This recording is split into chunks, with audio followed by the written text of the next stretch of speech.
You're listening to an Airwave Media Podcast. Running a business comes with a lot of what-ifs, but luckily there's a simple answer to them. Shopify.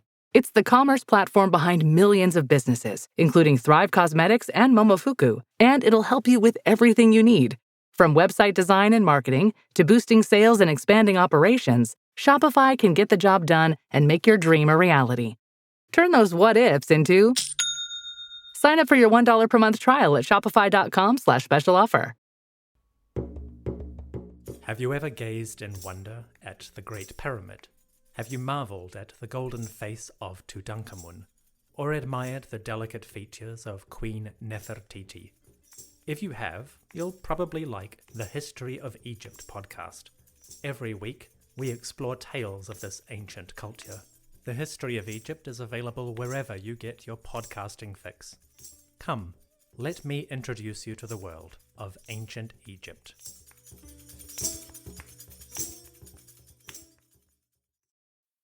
In the summer of 1579, Sir Francis Drake, an English privateer on a secret mission for Queen Elizabeth, made landfall on the other side of the world.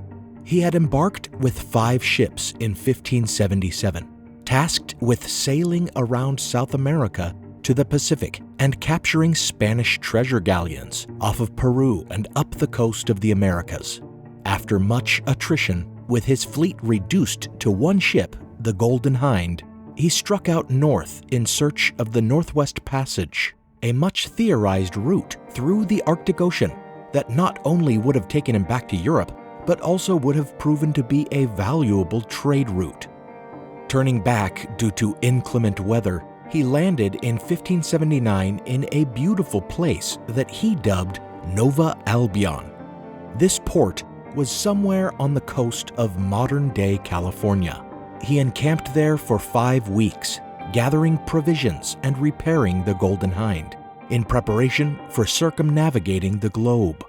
Before their departure, he erected a small monument, a plate of brass, declaring the land property of Elizabeth I, asserting that the natives of the region had freely given up rights of ownership to Her Majesty, and affixing a coin within a hole in the plate, so as to leave there a picture of the Queen. The details of this secret mission were kept confidential for more than 10 years, and eventually all the first-hand reports of his voyage would be lost in a fire at Whitehall Palace in 1698. But second-hand reports, and Drake's own later writings about this plate fixed to a post somewhere in California, evidence of the earliest English landing in America and their first contact with Native Americans, have long tantalized historians, making it a MacGuffin to rival any that Indiana Jones ever pursued. And the story of its eventual discovery is a saga all its own. Thanks for listening to Historical Blindness. I'm Nathaniel Lloyd, and I've made the search for this elusive artifact the focus of my entire career. If it were to be found, I might stake my reputation on its authenticity in a peer-reviewed paper that I'd probably call Drake's Plate, to which, if anything were amiss, I might append the subtitle, A Brazen Plot.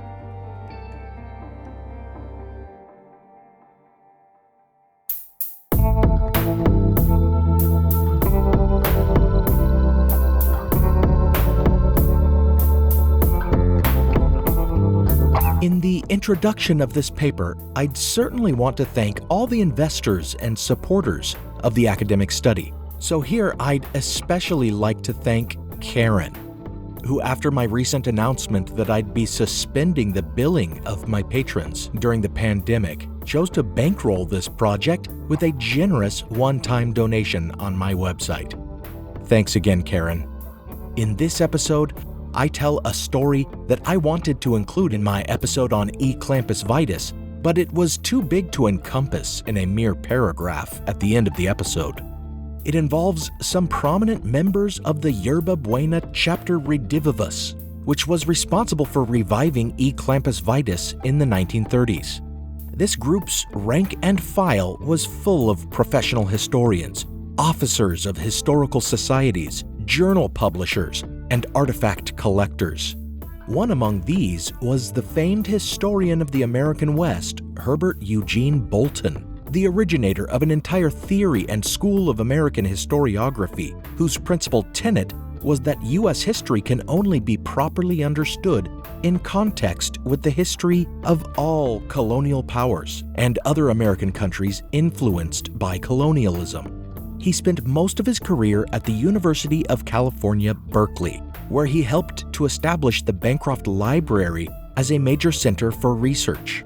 It was here that he held forth in classes of up to 1,000 students about the legendary lost artifact of English colonialism that haunted him, the brass plate reportedly left behind by Sir Francis Drake at his landing place in California.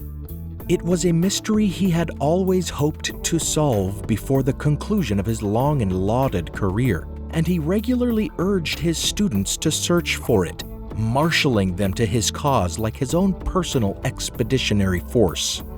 Thus, it perhaps did not come as much of a surprise when, in February 1937, someone came to him with an artifact that appeared to be the very plate of brass he had so long yearned to hold in his hands.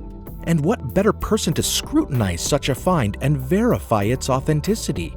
Surely he, of all experts, was best equipped to detect a fraud. But could the desire for it to be genuine have clouded even this eminent scholar's shrewd judgment?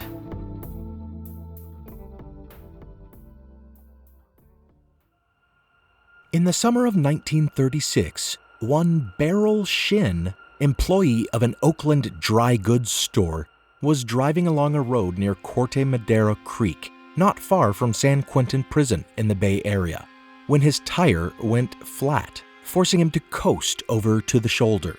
As a clamper version of the story would later tell it, he then felt the need to defecate, so he went in search of a secluded spot to relieve himself. Through a fence he went, and up a ridge to a rocky outcropping, where he enjoyed a gorgeous vista while emptying his bowels. It was then, as he groped about for something with which to wipe his posterior, that his hand came to rest on a blackened sheet of metal. He carried the plate back to his car, not because he believed it to be valuable, but because he thought it might be useful in repairing his car, which, besides a burst tire, apparently also had a hole in its cabin. It was months before he decided to try his hand at fixing his vehicle using the metal plate, though. And when he looked at it again, he saw that it bore some kind of inscription. Scraping and wiping off the soiled surface, he saw a date etched onto its face, 1579. Shen then showed the plate to a coworker at his store, who just happened to be a UC Berkeley student. Recognizing the name Drake in the plate's inscription, and being aware of Professor Bolton's long-standing search for Drake's plate, this co-worker urged Shen to take the artifact to Bolton. Herbert Bolton was, of course, ecstatic at the sight of it.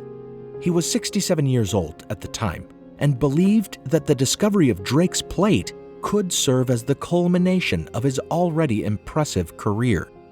Right away, he brought in Alan Chickering, president of the California Historical Society, hoping to raise the money to buy it from Shen before the clerk realized how much the item might actually fetch at auction. The two of them went out to the place where Shen claimed to have found it, and afterward they made an offer of $2,500 to buy it. At this point, Shen started playing hard to get, and even gave them a scare by taking the plate back home and going incommunicado for most of a week. Chickering, worried about losing the find, went all in, offering $3,500 and writing up a statement that took sole responsibility for the plate if disputes of ownership were raised or even if allegations of fraud were made. Shen took the deal, leaving both Bolton, Chickering, and the Historical Society financially invested in a historical find they had yet to test for authenticity. these parties were not the only ones concerned about proving the find genuine. Robert Gordon Sproul, the president of UC Berkeley, was also growing concerned, wary that Bolton may have blundered in rushing to acquire the object. The place it had been found, after all, was far from Drake's Bay, where it had always been thought that Drake had landed. Bolton reassured him, though, that the appropriate tests would of course be performed. However, after performing no further tests beyond comparing the text inscribed on the plate with the surviving descriptions of the historical plate, he published a work and declared to the public that the plate had, quote-unquote, apparently been found, asserting that, quote, the authenticity of the tablet seems to me beyond all reasonable doubt, end quote. The plot thickened, however, a few days after the news of the find spread, when a chauffeur named William Caldera came forward to say that he had seen that plate back in 1933. According to him, he had driven his client, another member of the California Historical Society, out to Drake's Bay to do some hunting, and while he waited, he poked around the car and found the plate. He had wanted to show it to the Historical Society member whom he was driving, but it was too dark to examine it, so he just stuck it in his car door pocket. A couple weeks later, while cleaning out his car, he decided it was garbage and tossed it out on the side of a road near San Quentin. This account resolved the issue of the plate's discovery so far from Drake's Bay, where it had long been agreed Drake had landed. But there still remained the mystery of how it had gotten from the roadside to the ridgetop. Further testimony emerged, however, to account for this discrepancy as well. One Joseph Cataneo, apparently a convict returning to the prison at San Quentin, saw the plate on the side of the road in 1936 and carried it up to the hilltop to conceal it for later retrieval. This seemed to explain everything, except there was another claim by one Florence Shotty that she and her friend had seen the plate on the hilltop where Shin would find it 2 years before Cataneo claims to have carried it there. Someone appeared to be mistaken or lying. Now for a brief intermission.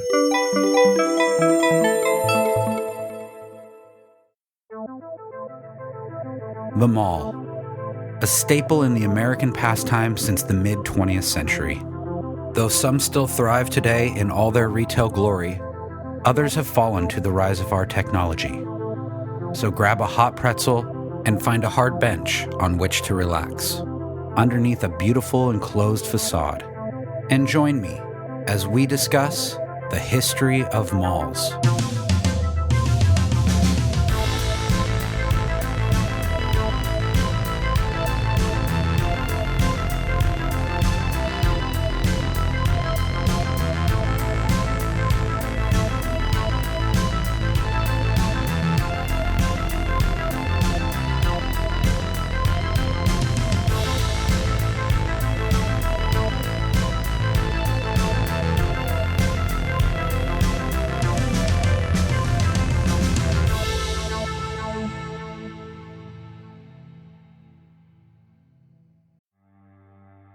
As listeners of Historical Blindness, you're no strangers to the fact that history is a lens through which we can better understand the present. Or as Shakespeare put it, what's past is prologue.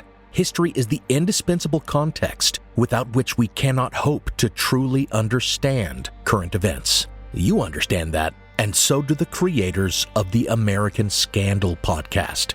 Every season, they immerse listeners in the biggest controversies in U.S. history, helping us understand America's dark side and learn from its troubled past. Its latest season, Ruby Ridge Standoff, delves into an incident that sowed the seeds for the rise of the modern radical right. It transports you to 1992, where in a remote corner of Idaho, federal law enforcement surround a small cabin. They've come for Randy Weaver, a survivalist who took his family to the mountains in anticipation of the apocalypse. A simple weapons charge brought the agents here, But the situation is about to explode into a deadly and tragic standoff that will later become a rallying cry for far-right extremists, fueling distrust and violent anti-government sentiment for decades. Follow American Scandal on the Wondery app or wherever you get your podcasts. You can binge all episodes of American Scandal's Ruby Ridge standoff early and ad-free right now on Wondery Plus. Now, back to the show.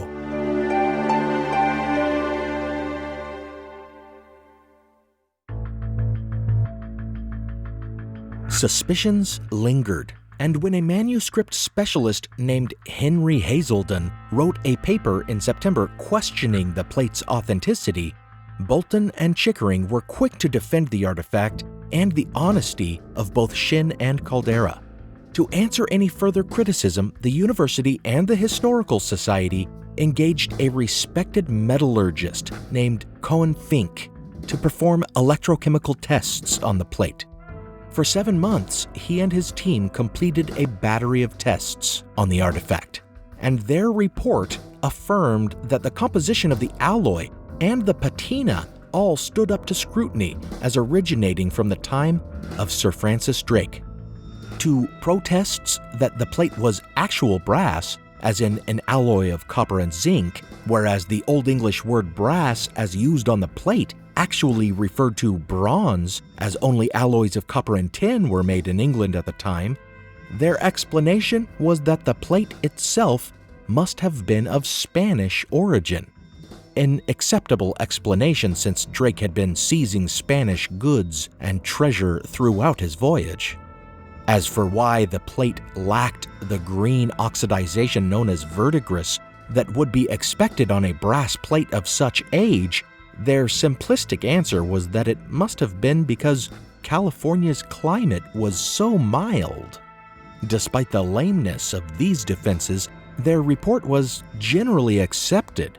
By the end of that same year, the plate was a centerpiece of the Golden Gate International Exposition, and in the years to follow, it would be featured as the authentic Drake plate in numerous textbooks, histories, and magazines, including National Geographic. Copies were given to Lady Bird Johnson when she was the First Lady, and more than once to Queen Elizabeth II. Nevertheless, whispers behind the scenes continued, suggesting the find was a fraud, and even hinting at inside knowledge of who had perpetrated it. And eventually, in the 1970s, the truth became known. The plate of brass was indeed a hoax, one perpetrated by members of Bolton's own roisterous chapter of E. Clampus Vitus, and they had given him every opportunity to realize it and save himself from the disgrace of ending his career as the butt of a joke. The members of Chapter Redivivus, of course, knew of Professor Bolton's preoccupation with the Drake plate, and so, being diehard pranksters, they saw a perfect opportunity to play a joke on their fellow clamper. George Ezra Dane, who had co-founded Chapter Redivivus and resuscitated the Order of E. Clampus Vitus along with Carl Wheat, was responsible for initiating the prank. He asked fellow clamper George Barron, curator of San Francisco's DeYoung Museum, to design the plate, which he did, writing the inscription based on the account of the plate written in Drake's The World Encompassed. He didn't bother much to get the orthography and phraseology historically accurate. Mostly, he just replaced U's with V's, since the hoax, it seems, was never meant to do any more than vex Herbert Bolton. He bought the plate himself, a piece of rolled brass from a ship chandlery in Alameda, and had his neighbor, an artist, inscribe it using a hammer and chisel. The letters were all caps, not Elizabethan at all. But again, this was just a silly joke, they thought. In fact, the artist who inscribed it even left a signature, a large C with a capital G inside it, for George Clark. And to top it off, before planting it somewhere they hoped it would be found, they actually daubed the back of the plate with the letters ECV. for E. clampus vitus in fluorescent paint so that under certain light, the identity of the pranksters would be revealed. Imagine their delight when, according to plan, it was discovered and brought to Bolton and he fell for it. Then imagine their unease when Bolton convinced the president of the California Historical Society, on whose board of directors George Ezra Dane sat, to invest an enormous sum in buying the plate and accept responsibility for it. Finally, imagine their dread when expert after expert appeared to confirm the plate's authenticity, explaining away all the obvious problems with it. It's an alloy that the English didn't make? Well, it must be something Drake picked up along the way. No verdigris? California has a miraculous climate that causes no rust, I guess. Even George Clark's signature, the G within the C, they explained as being a title of Drake's, Captain General, although this was not a title in use at the time. And the hammer marks all along the edges of the brass, applied to hide the signs of its commercial shearing, and on the surface of the plate where Clark had attempted to flatten lettering that had been raised by his chiseling method, those had clearly been made by the poor wretch tasked with attaching the plate to the quote-unquote great post Drake had described. Surely that poor man's thumbs had been much abused by the errant hammer that day. But perhaps most shocking was the fact that a team of scientists failed to notice the fluorescent confession painted on the back of the plate.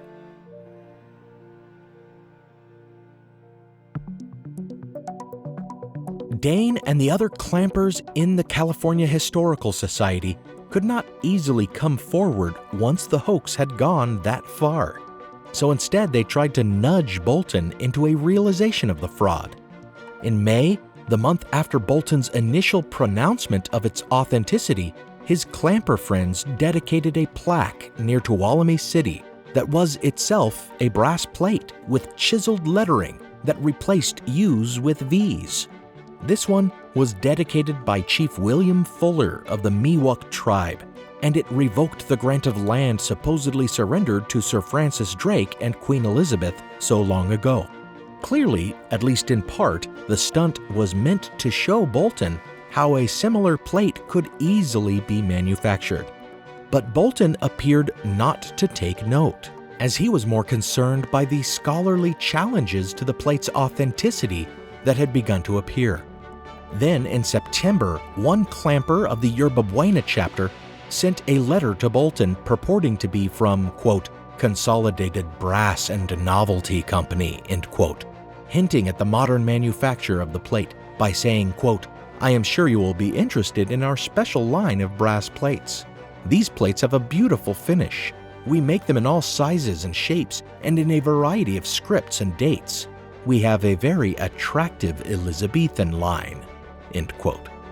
Bolton either failed to understand the letter or assumed the letter was itself a prank and continued in his course seeking evidence of the plate's authenticity.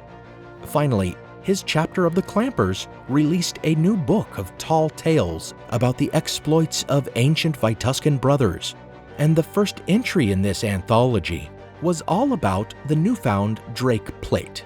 In it, they detailed its discovery as well as its testing, carefully pointing out every reason to doubt its authenticity. It featured a frontispiece drawing of the ancient chief Hayo of the Miwoks, who was said to have given his tribe's land to the English, and in their version was said to have used the plate as a piece of jewelry after Drake left. Around his neck in the sketch, he wore the plate, on which can be seen the letters ECV, a hint at the invisible signature on its backside. And in their account, it even indicates that these letters can be seen using ultraviolet fluorescence or infrared light.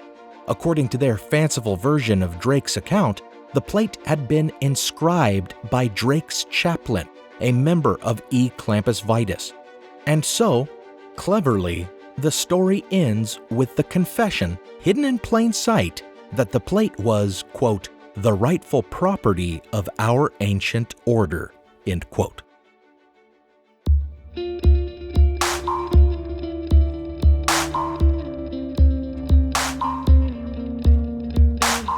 But as we have seen, none of their efforts were successful.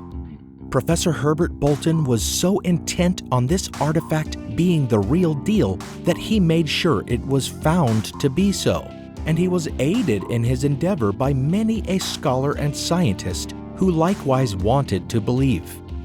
Dane and the other clamper perpetrators of the fraud simply gave up and let their prank become accepted history, thereafter only discussing their part in the hoax in whispers. Eventually, long after Bolton went to his final rest satisfied with the plate's legitimacy, these whispers caused other scholars to look closer and to discover the fraud. And so today, this is no longer a blind spot. However, enough unanswered questions remain that some continue to have doubts. When did the clampers create the plate, and where did they plant it? It seems impossible that they would have planted it anywhere other than Drake's Bay. So had they been disappointed when their fake plate disappeared, and then surprised when it appeared again, all the way over by San Quentin, and still made its way to their mark, Bolton? Or was Shin working for them? If so, what about Caldera and the others with their conflicting testimonies?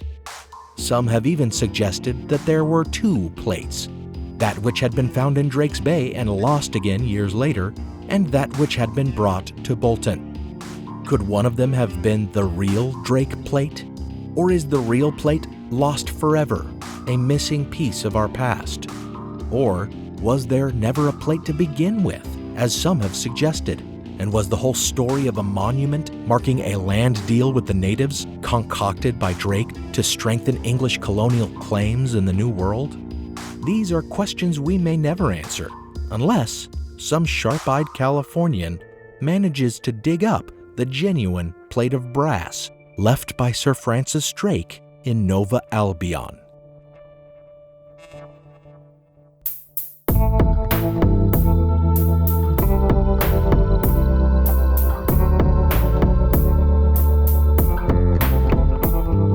Thanks for listening to this blind spot. Special thanks goes out to my partner patrons, Joe, Jacob, Robert, and Diane. Thanks for recognizing the historical value of this show when you came across it out in the wilds of the internet. Some music on this podcast was provided by Alex Kish. Visit alexkishmusic.com and contact him to get compositions for your own projects. Additional music from Kai Engel, licensed under an International Creative Commons Attribution License. Check out the show notes for a list of the tracks used. Be sure you visit patreon.com/historicalblindness and pledge to get ad-free episodes and exclusive content. I just released a tie-in to these Clamper episodes about hoaxes related to the gold rush. Follow the show on social media and give it a review when you can. And read my novel, Manuscript Found. You can find it at historicalblindness.com and on Amazon. Also on the website, find the blog posts with transcripts of the episodes and bibliographies for further reading. I tend to lag a bit these days, not posting my blog post for a little while after episode releases, but they always show up. Until next time, remember, if you really want something to be true, you can probably convince yourself and others that it is. But that won't make it genuinely true. Real truth cannot be manufactured.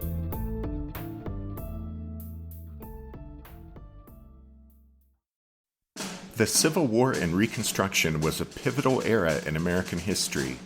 When a war was fought to save the Union and to free the slaves. And when the work to rebuild the nation after that war was over turned into a struggle to guarantee liberty and justice for all Americans. I'm Tracy. And I'm Rich. And we want to invite you to join us as we take an in-depth look at this pivotal era in American history. Look for the Civil War and Reconstruction wherever you find your podcasts.